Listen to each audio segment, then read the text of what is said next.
ఈ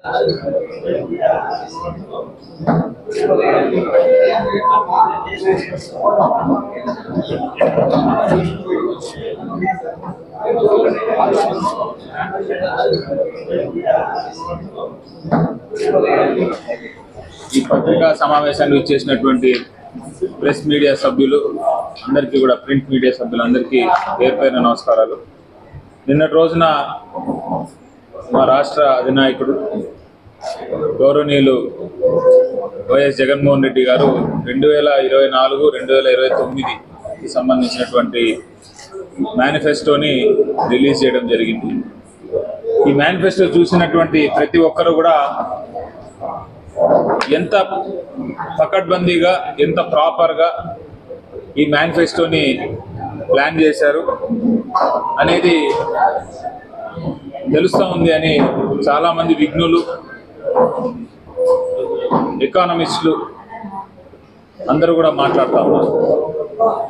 మోసపూరితమైనటువంటి హామీలు ఇచ్చి చేయలేనటువంటి పనులను కూడా చేస్తాము అనేటటువంటి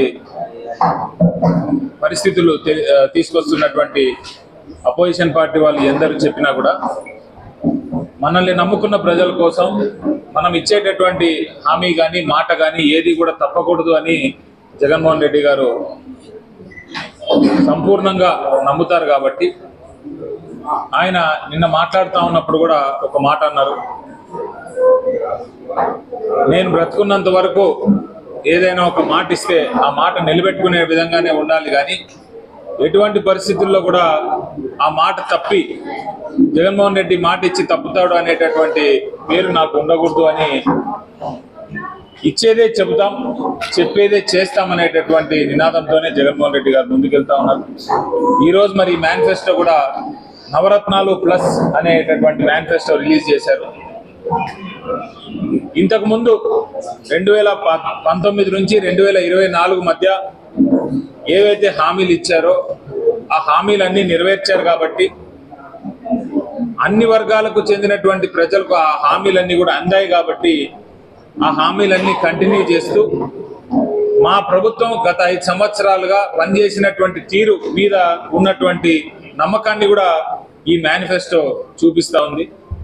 అన్ని సెక్టార్స్ ఆఫ్ పీపుల్కి కూడా ఈ మేనిఫెస్టో ఖచ్చితంగా వర్తింపజేసే విధంగా ఈ మేనిఫెస్టో ఉందని తెలియడానికి మేమందరం కూడా సంతోషిస్తూ ఉన్నాము. ముఖ్యంగా జగన్మోహన్ రెడ్డి గారు మహిళా సాధికారత మీద, మహిళల మీద చూపిస్తున్నటువంటి అభిమానం కానీ, వారి పట్ల చూపిస్తున్నటువంటి అక్కరు కానీ కంటిన్యూ అయ్యే విధంగా ఈ మేనిఫెస్టోలో కూడా అమ్మఒడి అనేటటువంటి పథకాన్ని మరి ఇంతకుముందు 15,000 నుండి ఇప్పుడు 17,000కు చేస్తూ కంప్లీట్గా 85,000 రూపాయలని అందిస్తామనేటటువంటి విషయం ఈ మేనిఫెస్టోలో కూడా తెలియజేయడం జరుగుతుంది.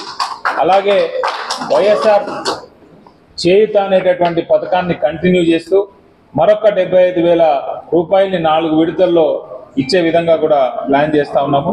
వైఎస్ఆర్ కాపు నేస్తం 1,20,000కు, మళ్ళీ వైఎస్ఆర్ ఈబీసీ నేస్తం 1,05,000 రూపాయలు కూడా పెంచుతూ 4 విడతల్లో ఇస్తామనేటటువంటి విషయం. వచ్చే 5 ఏళ్లలో వైఎస్ఆర్ 0 వడ్డీ మరియు వైఎస్ఆర్ కళ్యాణ మస్తు, షాదీ తోఫా పథకాలు కూడా కంటిన్యూ చేస్తారు. అర్హులై ఉన్న అందరికీ కూడా ఇళ్ల పట్టాలు ఇవ్వడమే కాకుండా ఇళ్ల నిర్మాణానికి కూడా ప్రభుత్వం అన్ని చర్యలు తీసుకుంటుందనే విషయాన్ని కూడా ఈ మేనిఫెస్టోలో పొందుపరుస్తా ఉన్నాము. రైతులు బాగుంటే రాష్ట్రం బాగుంటుందనేటటువంటి విషయాన్ని జగన్మోహన్ రెడ్డి గారు ఇప్పటి నుంచి కాదు ఎప్పటి నుంచో నమ్ముతారు. కాబట్టి మరి రైతు భరోసా అనేటటువంటి కార్యక్రమాన్ని మరో 2,500 రూపాయలు పెంచుతూ 13,500 రూపాయలు ఉండేటటువంటి దాన్ని ఈరోజు 16,000కు పెంచుతూ 2019లో ఏదైతే 50,000 అందిస్తామో అనేటటువంటి హామీని 2019 నుంచే 67,000కు పెంచిన తరుణంలో దాన్ని మరింత పెంచుతూ 80,000కు ఈరోజు రైతు భరోసాని కూడా తీసుకుని వెళ్తా ఉన్నాం. అలాగే ఉచిత కరెంటు కానీ, జిల్లా స్థాయిలో ఫుడ్ ప్రాసెసింగ్ యూనిట్లు కానీ, అక్వా జోన్ ఉన్న 10 ఎకరాల లోపు అక్వా రైతులకు కరెంట్ యూనిట్ ₹5 ఇవ్వడం, ఇవన్నీ కొనసాగుతున్నటువంటి కార్యక్రమాలు అవన్నీ కూడా కంటిన్యూ చేస్తామనేటటువంటి విషయం కూడా తెలియజేస్తా ఉన్నాము. యువతకు ఎస్పెషలీ ఏదైతే తెలుగుదేశం పార్టీ కానీ అపోజిషన్ పార్టీలు కానీ ఎక్కడ యువతకు న్యాయం జరగలేదు అని వాదిస్తున్నటువంటి ఈ పార్టీలందరికీ మరి ముక్కు మీద వేలేసుకునే విధంగా కొన్ని స్టాటిస్టిక్స్ కూడా నేను చెప్పదలుచుకున్నాను. యువతకు లాస్ట్ 5 సంవత్సరాల్లో 1.3 లక్షల సచివాలయ ఉద్యోగాలు ఇవ్వడం కానీ 2.66 లక్షల వాలంటీర్లకు మనం గౌరవ వేతనం ఇవ్వడం కానీ ఇవి ఎప్పుడు కూడా ఏ రాష్ట్రంలో కానీ ఇంతకుముందు కూడా ఎప్పుడు జరగనటువంటి అంశాలు. వాటన్నిటినీ కూడా నిజంగా ఈ 5 సంవత్సరాల్లో మేము చేసినందుకు చాలా చాలా గర్వపడతా ఉన్నాం. అలాగే తిరుపతిలో ఒక స్కిల్ యూనివర్సిటీని ఏర్పాటు చేస్తూ 26 జిల్లాల్లో స్కిల్ కాలేజీలు పెడుతూ 175 నియోజకవర్గాల్లో ఇంటిగ్రేటెడ్ స్కిల్ హబ్బులని క్రియేట్ చేయడం కూడా జరగబోతోంది. నైపుణ్య శిక్షణ పొందే సమయంలో ఎవరైతే అబ్బాయిలు ఉంటారో మరి వారికి 2,500 రూపాయలు, ఎవరైతే అమ్మాయిలు ఉంటారో వారికి 3,000 రూపాయలు ప్రతి నెల కూడా పెయిడ్ ఇంటర్న్షిప్ అనేటటువంటి కార్యక్రమం కూడా మన గౌరవ జగన్మోహన్ రెడ్డి గారి మేనిఫెస్టోలో పెట్టారు. ఈ పిల్లలు ఎన్ని నెలలైతే శిక్షణ తీసుకుంటారో అన్ని నెలలు కూడా గవర్నమెంట్ పెయిడ్ ఇంటర్న్షిప్ ఇస్తుంది. ఉద్యోగం వచ్చిన వెంటనే మరి వాళ్ళు ఆ స్కిల్ డెవలప్మెంట్ తీసుకున్నటువంటి ఉద్యోగంలో జాయిన్ అవ్వడం కూడా జరుగుతుంది. అలాగే వైజాగ్ లో ఒక వరల్డ్ క్లాస్ క్రీడా స్టేడియం కూడా క్రియేట్ చేయడం, అలాగే గ్రూప్ 1 గ్రూప్ 2కు సంబంధించినటువంటి అన్ని పరీక్షలు ప్రతి ఏటా మరి గ్యాప్ లేకుండా పెట్టడం కూడా జరుగుతుంది. మెరుగైన మౌలిక సదుపాయాలు ఏవైతే డెవలప్మెంట్ మీద ఇంట్రెస్ట్ లేదు అని చెప్తా ఉన్నటువంటి ఈ అపోజిషన్ పార్టీ వాళ్ళందరికీ కూడా మౌలిక సదుపాయాల మీద ఖచ్చితంగా కొత్త రోడ్లు వేయడం కానీ, సురక్షితంగా వాటర్ ఇవ్వడం కానీ, పైప్ లైన్లు వేసి సుమారు 20,000 కోట్లతో 4 పోర్ట్లు, 10 షిప్పింగ్ హార్బర్లు, 6 షిప్ ల్యాండింగ్ సెంటర్లు కూడా పూర్తి చేసేటటువంటి కార్యక్రమం. 4,594 కోట్లతో భోగాపురంలో ఒక ఇంటర్నేషనల్ ఎయిర్పోర్ట్ కూడా 2029 లోపల కంప్లీట్ చేయబడుతుంది అనేటటువంటి విషయం. స్మార్ట్ సిటీలతో పురోగతి తీసుకొని రావడం, ప్రతి జిల్లా కేంద్రాన్ని రోడ్లు, డ్రైనేజ్, ట్రాఫిక్ మేనేజ్మెంట్, పార్కులు మరియు ఇతర సదుపాయాలతో స్మార్ట్ సిటీగా మార్చడానికి కూడా తొలి దశలో 2,000 కోట్లతో ఈ కార్యక్రమాన్ని కూడా చేపడతా ఉన్నారు. కార్పస్ ఫండ్తో MIG layout, middle income group లేఅవుట్లు పట్టణ ప్రాంతాల్లో దశల వారీగా నిర్మించడాలు, విశాఖపట్నాన్ని గ్లోబల్ మెగా సిటీగా మార్చడాలు, ఇలాంటి కార్యక్రమాలు కూడా మరి ఈ మేనిఫెస్టోలో పొందుపరిచారు. పారిశ్రామిక అభివృద్ధికి, స్వయం ఉపాధికి చాలా పెద్దపీట వేస్తూ ఎంఎస్ఎంఈలకు ఇప్పటికే 2 సార్లు ప్రోత్సాహాలు ఇవ్వడం జరిగింది. ఇకపై ప్రతి సంవత్సరం కూడా ఇదే విధంగా ప్రోత్సాహం ఇచ్చే విధంగా అడుగులు తీసుకోవడం, ప్రతి జిల్లాలో పీపీపీ పద్ధతిలో ఇండస్ట్రియల్ పార్కులు అభివృద్ధి చేయడం, జగనన్న తోడు ద్వారా గరిష్టంగా రుణ పరిమితి 10,000 నుంచి 15,000కు తక్షణమే పెంచడం, మరీ ముఖ్యంగా ఈ వైఎస్ఆర్ వాహన మిత్ర ఏదైతే ఉందో దాన్ని ఇంతకుముందు ఆటో, టాక్సీ, మ్యాక్సీ క్యాబుల వరకే పరిమితం చేస్తున్నారు. దాన్ని ఇప్పుడు లారీ డ్రైవర్లకు కూడా మరి దాన్ని పెంచుతూ వారు ప్రమాదవశాత్తు మరణిస్తే 10 లక్షల రూపాయల ప్రమాద బీమా కూడా అందించడం కూడా జరుగుతుంది. రుణాలు తీసుకునే వారికి 3 లక్షల వరకు, వారిపైన 6% వరకే వడ్డీ భారం కూడా ఉండేలా కూడా మన కార్యాచరణ తీసుకోవడం జరుగుతాము. మన పిల్లలను గ్లోబల్ సిటిజన్లుగా మార్చే తరుణంలో అన్ని ప్రభుత్వ బడులు రూపురేఖలు మార్చే విధంగా నాడు నేడు అనే కార్యక్రమం ఏ రకంగా ఈరోజు దేశంలోనే ఆంధ్రప్రదేశ్ ఒక బెస్ట్ ఎగ్జాంపుల్ గా నిలిచినటువంటి విషయం మనందరికీ తెలిసిందే. అన్ని సంక్షేమ హాస్టళ్లకు కూడా ఈ నాడు నేడు పథకాన్ని తీసుకొని వెళ్ళడం, జగనన్న విదేశీ విద్యా దీవెన ఎంపిక కాని ప్రభుత్వ ఉద్యోగాల్లో వారి పిల్లలు కూడా ఈ ఏడాది నుంచి విదేశీ విద్యకు వారు తీసుకునే రుణంలో 10 లక్షల వరకు పూర్తి వడ్డీ రాయితీ లేదా గరిష్టంగా 5 ఏళ్ల పాటు చెల్లిస్తామని కూడా తెలియజేస్తున్నాం. వచ్చే 5 ఏళ్లు అమ్మఒడి, విద్యా దీవెన, వసతి దీవెన, విద్యా Kanuka, Videshi Vidya Deevena, TOEFL, IB, digital classrooms, English medium, Jagananna Gorumudda, subject teachers, అలాగే ట్యాబులు ఇచ్చేటటువంటి కార్యక్రమాలు ఇదివరకు ఏవైతే చేపట్టామో అవన్నీ కూడా కొనసాగుతాయనేటటువంటి విషయం తెలియజేస్తున్నాం. మరి జగనన్న ఈ 5 ఏళ్లలో తీసుకున్నటువంటి మరో గొప్ప నిర్ణయం ఈ హాస్పిటల్స్ అన్నింటినీ కూడా లేటెస్ట్ గా మార్చేటటువంటి కార్యక్రమం. అందరికీ అందుబాటులో నాణ్యమైన వైద్యం ఉండాలనేటటువంటి ఉద్దేశంతో గుండె సంబంధిత రోగుల కోసం విశాఖ, గుంటూరు, కర్నూలులో 3 వైద్య హబ్బులు మరియు గుంటూరు, కర్నూలు, విశాఖ, కడప, కాకినాడ, అనంతపురంలో క్యాన్సర్ కేర్ సెంటర్లు కూడా ఏర్పాటు చేయడం జరుగుతోంది. అలాగే వైఎస్ఆర్ ఆరోగ్యశ్రీ ఇదివరకే 25 లక్షలకు ఉచిత వైద్యం పెంచారు. దాన్ని కంటిన్యూ చేస్తూ జగనన్న ఆరోగ్య సురక్ష, ఫ్యామిలీ డాక్టర్, ఆరోగ్య ఆసరా కూడా కొనసాగించేటటువంటి కార్యక్రమం. 17 కొత్త మెడికల్ కాలేజ్ నిర్మాణం పూర్తి చేసి మొత్తంగా 2550 ఎంబీబీఎస్ సీట్లు, 2737 పీజీ మెడికల్ సీట్లు కూడా ఇవ్వడం, కొత్తగా 17 నర్సింగ్ కాలేజీలు అందుబాటులోకి తీసుకురావడం, నాడు నేడుతో పిహెచ్సిలు, మెడికల్ కాలేజ్ రూపురేఖలు మార్చడం కూడా మరి ఈ వైద్య రంగానికి సంబంధించి ఈ మేనిఫెస్టోలో పొందుపరచడం జరిగింది. మరి సుపరిపాలనలో జగనన్నను మించినటువంటి ముఖ్యమంత్రి లేడు అని ఎన్నో ఆర్టికల్స్, ప్రపంచమంతా కూడా నిజంగా కోవిడ్ టైంలో ఎలా వాలంటీర్స్ కూడా మెచ్చుకున్నారనేది మీరందరూ కూడా చూశారు. పెన్షన్ కానుక ఏదైతే ఉందో దాన్ని 500 పెంచుతూ 3000 ఉన్నదాన్ని 3500కు అవ్వాతాతలకు, వితంతువులకు మరియు దివ్యాంగులకు పెన్షన్ గడప వద్దకే వచ్చేటట్టు అందజేయడం, 25,000 వరకు జీతం పొందే ఆప్కాస్, అంగన్వాడీలు, ఆశా వర్కర్లు, అవుట్ సోర్సింగ్ ఉద్యోగులకు కూడా విద్యా, వైద్యానికి, ఇల్లుకు సంబంధించిన అన్ని నవరత్న పథకాలు కూడా అందింపజేసేటటువంటి కార్యక్రమం కూడా జరుగుతుంది. జగనన్న సురక్ష కార్యక్రమం నిర్వహించి ఏడాదికి 2 సార్లు ఇంటింటికే వద్దకే సర్టిఫికెట్లు ఇచ్చేటటువంటి కార్యక్రమం. వాలంటీర్ వ్యవస్థను మళ్ళీ పూర్తి స్థాయిలో అందుబాటులోకి తీసుకొచ్చి వాళ్లతో ప్రతి నెల 1వ తేదీనే సూర్యుడు ఉదయించక ముందే అవ్వాతాతలకు, వితంతులకు, దివ్యాంగులకు కూడా 3500 వరకు పెన్షన్ ఇచ్చేటటువంటి గడప వద్దకే అందించేటటువంటి కార్యక్రమం కూడా జరుగుతుంది. టోటల్ గా చూస్తే జగనన్న నవరత్నాలు ప్లస్ మీ డ్రీమ్స్ నా స్కీమ్స్ అనేటటువంటి జగనన్న అజెండా ఏదైతే ఉందో అది ఎంతో మనసుకే ఒక రకంగా సంతోషం కలిగేటటువంటి విషయం అని చెప్పాలి.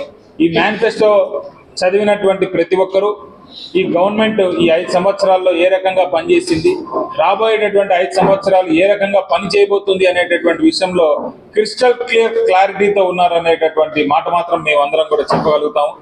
ప్రతి ఒక్క అభ్యర్థి ఈరోజు వైఎస్ఆర్సీపీ పార్టీ తరఫున పోటీ చేసే అభ్యర్థి కూడా చాలా సంతోషంగా కొత్త విషయాలు, అనవసరమైన కన్ఫ్యూజన్ ప్రజల్లో పెట్టకుండా అమ్మ మేము 5 సంవత్సరాల్లో ఏవేవైతే చేశామో వాటన్నిటినీ కూడా మళ్ళీ కంటిన్యూ చేస్తాము, మీకు మరింత అభివృద్ధి జరిగేటట్టుగా చూస్తాము, అమ్మఒడి కానీ లేకపోతే పెన్షన్ కానీ పెంచేటటువంటి కార్యక్రమం చేస్తామని మనస్ఫూర్తిగా ధైర్యంగా ఈరోజు మేము చెప్పగలిగే విధంగా ఈ మేనిఫెస్టో ఉండడం, జగనన్న దీన్ని ఇలా డిజైన్ చేయడం కూడా చాలా చాలా సంతోషంగా ఉందని మీ అందరికీ తెలియజేస్తాం. మీడియా మిత్రులందరికీ నమస్కారాలు. అందరూ ఎంతో కాలంగా ఎదురు చూస్తున్న జగనన్న మేనిఫెస్టో జరగబోయే 5 ఏళ్ళు ఏ విధంగా పరిపాలన చేయాలా, ఏ విధమైన పథకాలు అమలుపరిచే విధంగా దాని గురించి అందరూ ఆలోచిస్తున్న తరుణంలో నిన్న గౌరవ ముఖ్యమంత్రి జగన్మోహన్ రెడ్డి గారు ఆయన అభిప్రాయాలను మేనిఫెస్టో తరఫున తెలియజేయడం జరిగింది. మేనిఫెస్టో అంటే జగన్మోహన్ రెడ్డి గారు వచ్చిన తర్వాతనే మేనిఫెస్టో విలువ తెలిసింది.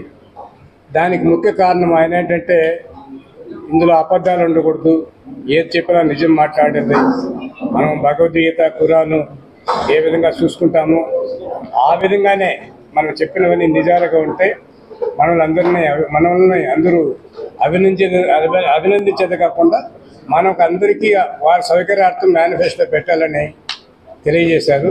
దానికి ముఖ్య కారణం ఏంటంటే ఇదివల్ల ఆయన కంటే ముందు పరిపాలన చేసిన ముఖ్యమంత్రులు కొన్ని వందల పేజీలు మేనిఫెస్టో క్రియేట్ చేస్తూ 100 తప్పుడు సమాచారాలు అందులో కనబరుస్తూ ముఖ్యమంత్రి అయిన తర్వాత చంద్రబాబు అనే అతను ఒక్కటి కూడా ఫాలో కాకుండా నెగ్లెక్ట్ చేసి మోసం చేసి చేసినాడు కాబట్టి అలాంటి అబద్ధాలు ఉండే మేనిఫెస్టో ఒక్క పాయింట్ కూడా మనకు ఉండకూడదు అనుకునేసి నవరత్నాలు అనేది పెట్టేదే కాకుండా నవరత్నాలు ప్లస్ అనేది 2024 నుంచి 29 వరకు ఇదివరలో ఏవైతే కంటిన్యూ చేశామో వాటినన్నింటినీ ఇంక్రీజ్ చేస్తూ వాటికే ప్రజలందరూ సంతోషపడుతున్నారు. ఇలాంటి పథకాలన్నీ మా ఇంటికి ప్రతి ఒక్కరికి కూడా లంచాలు లేకుండా వాలంటీర్ల తరఫున సిబ్బంది సెక్రటరీ సిబ్బంది తరఫున మాకు అందుతున్నాయి. కాబట్టి ఇలాంటి పథకాలు కంటిన్యూ అయితే మాకు చాలు. ఖచ్చితంగా మేమందరం ఈ ప్రభుత్వాన్ని మళ్ళీ కోరుకుంటున్నాము. జగనన్నను మేము ఆశీర్వదిస్తామని అవ్వతాతలే కాదు, అక్క చెల్లెలే కాదు, అన్నదమ్ములు చిన్న బిడ్డలు కూడా స్కూల్కి పోయే పిల్లలు కూడా మా జగన్మామయ్య మమ్మల్ని కాపాడుకుంటున్నాడు, మమ్మల్ని చదివిస్తున్నాడు, ఇంటర్నేషనల్ లెవెల్లో చదువుకునేది కూడా మాకు అవకాశం కల్పిస్తున్నాడు అని అంటున్నారు.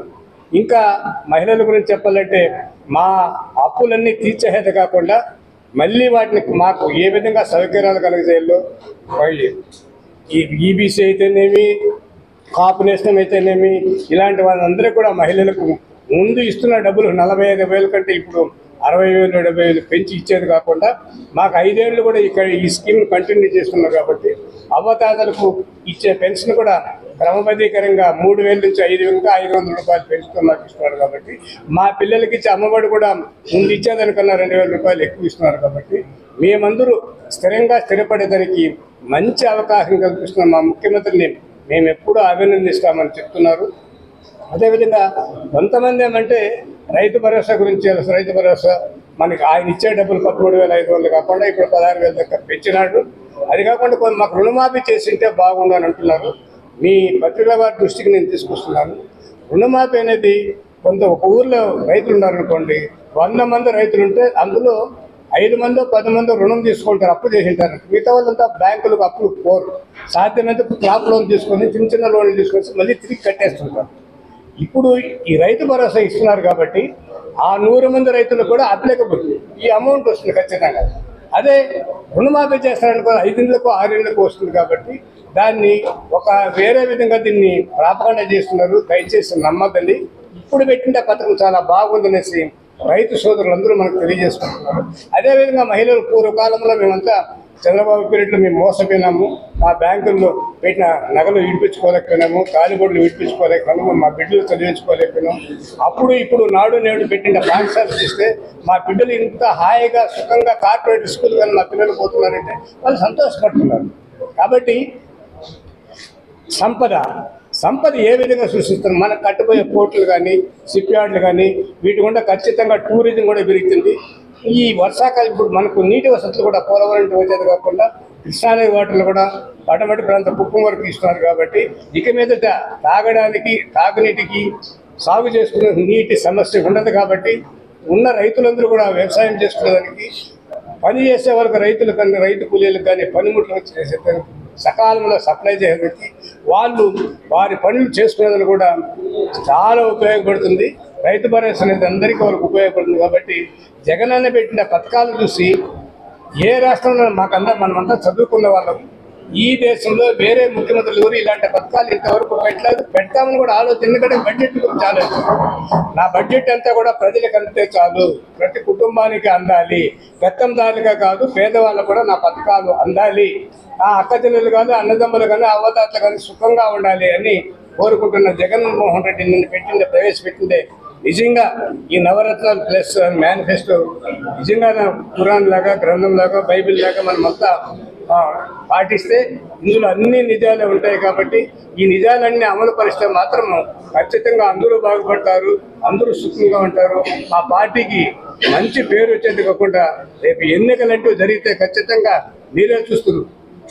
గత ప్రభుత్వానికి, తెలుగుదేశం ప్రభుత్వానికి, ఈ ప్రభుత్వానికి, ఆ ముఖ్యమంత్రికి, ఈ ముఖ్యమంత్రికి తేడా ఏంటంటే మేనిఫెస్టో చూసిన వాళ్ళందరూ, విన్న వాళ్ళందరూ కూడా చాలా సంతోషంగా ఉన్నారు. కాబట్టి మా ప్రభుత్వం 170 సీట్లు ఎమ్మెల్యేలు, 25 మందికి 25 ఎంపీలు కూడా గెలిచి జగనన్నకు ఆంధ్ర రాష్ట్ర ప్రజలందరూ కానుక ఇస్తారనేసి జగనన్న రుణము తీర్చుకునేందుకు ఓటర్లందరూ కూడా ఆయన పథకాలు ఉపయోగించుకుని, అభివృద్ధి పథకాలు ఉపయోగించుకుని ప్రతి ఒక్కరు కూడా ఎప్పుడెప్పుడు ఎన్నికలు వస్తాయని ఎదురు చూస్తారని మీకు తెలియజేసుకుంటారు. జై జగన్. మేనిఫెస్టోలోని సారాంశాన్ని ప్రజలకు అందించడానికి ఆఫీసులు చేసిన సోదరులందరూ కూడా, మీడియా సమావేశం చేసిన మీడియా సోదరులందరూ కూడా ధన్యవాదాలు తెలుపుకుంటున్నాను. ముఖ్యంగా మేనిఫెస్టో అంటే దైవ సమానంగా భావించే మా గౌరవ అధ్యక్షులు, రాష్ట్ర అధ్యక్షులు జగన్మోహన్ రెడ్డి గారు ఎప్పుడు కూడా మేనిఫెస్టోని ఒక ఖురాన్ లాగా, బైబిల్ లాగా, ఒక భగవద్గీత లాగా భావించి, భగవద్గీత మీద మనం ఏ విధంగా అయితే ప్రమాణం చేస్తామో ఆ విధంగా మనం పెట్టినటువంటి పథకాలు ఏవైతే ఉందో అది ప్రజలకు అందాలి అని భగవంతుడు సమానంగా భావించే వ్యక్తి మా ముఖ్యమంత్రి గారు జగన్మోహన్ రెడ్డి గారు. దాంట్లో భాగంగా నిన్న ప్రవేశపెట్టినటువంటి అనేక పథకాలు మహిళలకు కావచ్చు, యువకులకు కావచ్చు, రైతులకు కావచ్చు, వికలాంగులకు, వితంతువులకు, అదేవిధంగా వృద్ధాప్యంలో ఉన్న వాళ్ళందరికీ కూడా ప్రతిదీ కూడా ఆర్థిక మేధావులతో చర్చించి మన ఆర్థిక సౌలభ్యం ఎంతవరకు అయితే ఉందో మనం ఏ మేర చేయగలమో అనే ఒక ఉద్దేశంతో ఈ రాష్ట్రానికి ఎంతవరకు ఆర్థిక సౌలభ్యం ఉంది, దీన్ని సంక్షేమ పథకాలకు ఎంతవరకు కేటాయించవచ్చు అనే విధంగా అనేక మంది ఆర్థిక మేధావుల దగ్గర, ఎకానమీలో జెమ్స్ అయితే ఎవరైతే ఉన్నారో వాళ్ళందరి సూచనలు తీసుకొని దాని మేర ఈరోజు ఈ మేనిఫెస్టో అనేది ప్రిపేర్ చేయడం జరిగింది. ఇదే చంద్రబాబు నాయుడు గారు అయితే ఒకరు మేనిఫెస్టో రిలీజ్ చేస్తే దాన్ని డబుల్గా పెడతారు, వెంటనే ఫాలో అయ్యి. కానీ ఏది కూడా ఆచరణ అనేది రాదు. గతంలో మీరు చూస్తే చంద్రబాబు నాయుడు గారు ఇన్ని పథకాలు పెట్టారు, దీన్ని ఏం చేద్దాం, శ్రీలంక చేద్దాం అనుకుంటున్నారా, ఈ రాష్ట్రాన్ని ఏం చేద్దాం అనుకుంటున్నారు అన్నారు. ఈరోజు మా నాయకుడు 3,000 రూపాయలు పెన్షన్ చెప్పినప్పుడు ఆయన వెంటనే 4,000 రూపాయలు పెన్షన్ అన్నాడు. 60 సంవత్సరాలు ఏజ్ లిమిట్ పెడితే 50 సంవత్సరాలు ఏజ్ లిమిట్ అన్నాడు. మరి ఈ నాయకుడు శ్రీలంక నుంచి స్విట్జర్లాండ్ చేద్దాం అనుకుంటున్నాడా, మాకైతే అర్థం కావడం లేదు. ఈరోజు ఆయన 4,000 రూపాయలు చెప్పాడు కదా, ఆయన 4,500 అబద్ధపు హామీ చెప్పలేదు. ఈ రాష్ట్ర ఆర్థిక పరిస్థితి ఏ విధంగా ఉంది, ఎంత మేర మనం చేయగలమనే ఉద్దేశంతోనే 3,000 రూపాయలు ఉన్న పెన్షన్ 3,500 రూపాయలు చేసి, చెప్పింది చేయగల శక్తి నాకుంది, చెప్పలేంది చేయలేను అనే నినాదంతో ఈ సారాంశం అంతా కూడా మేనిఫెస్టోలో ఉంది. కాబట్టి ప్రతి ఒక్క మేధావులు కానీ, ప్రజలు కానీ, మహిళలు కానీ, రైతులు కానీ అందరూ గ్రహిస్తున్నారు. కాబట్టి రాబోయే ఎలక్షన్లో ఈ మేనిఫెస్టోనే ఒక నవరత్నాల్లో భాగంగా మేమందరం కూడా ఒక ఖురాన్, బైబిల్, భగవద్గీతగా భావించే ప్రజల్లోకి తీసుకెళ్ళి మా నాయకులు ఏదైతే డబుల్ సెంచరీ కోరుకుంటున్నారో ఆ డబుల్ సెంచరీని ప్రజలు ఇవ్వడానికి సిద్ధంగా ఉన్నారు. ఇదే మేనిఫెస్టోని మా నాయకుడు ఛాలెంజ్ చేస్తున్నాడు, పూర్తిగా 100% అమలు చేస్తామని. కానీ చంద్రబాబు నాయుడు గారు పెట్టే మేనిఫెస్టోని నామమాత్రం కూడా ఛాలెంజ్ చేయలేని పరిస్థితిలో ఉన్నాడు. ఎందుకంటే అతను ఎప్పుడు కూడా మేనిఫెస్టో పెడతాడు కానీ 400-500 పేజీలు పెడతాడు కానీ 4 పేజీలు కూడా పూర్తి చేయనటువంటి వ్యక్తి చంద్రబాబు నాయుడు. కాబట్టి ఇటువంటి మేనిఫెస్టో ఈ దేశంలో ఏ నాయకుడు కూడా ఇంతవరకు పెట్టలేదు, పెట్టబోరు కూడా ఈ మీడియా మిత్రులందరికీ కూడా నేను తెలియజేసుకుంటున్నాను. జై జగన్.